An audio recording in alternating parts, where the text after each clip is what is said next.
تبارك الذي نزل الفرقان على عبده ليكون للعالمين نذيرا.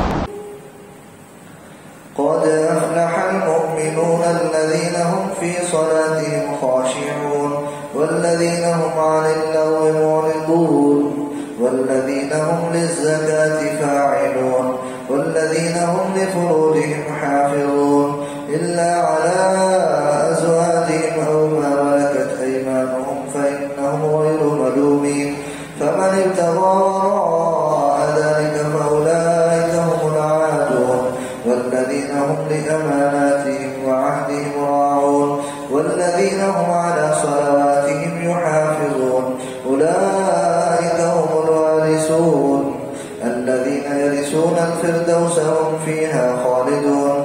ولقد خلقنا الإنسان من سلالة من طين ثم جعلناه نطفة في قرار مكين ثم خلقنا النطفة علقة فخلقنا العلقة مضغة فخلقنا المضغة عظاما فكسونا العظام لحما ثم أنشأناه خلقا آخر فتبارك الله أحسن الخالقين. ثم إنكم بعد ذلك لميتون ثم إنكم يوم القيامة تبعثون. ولقد خلقنا فوقكم 7 طرائق وما كنا عن الخلق غافلين وأنزلنا من السماء ماء بقدر فأسكناه في الأرض وإنا على ذهاب به لقادرون. فأنشأنا لكم به جنات من نخيل وأعناب لكم فيها فواكه كثيرة ومنها تأكلون وشجرة تخرج من طور سيناء تنبت بالدهن وصبغ للآكلين. وإن لكم في الأنعام لعبرة نسقيكم مما في بطونها ولكم فيها منافع كثيرة ومنها تأكلون وعليها وعلى الفلك تحملون.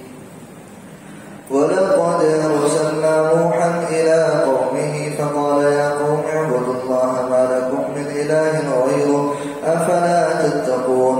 فقال الملأ الذين كفروا من قومه ما هذا إلا بشر مثلكم يريد أن يتفضل عليكم ولو شاء الله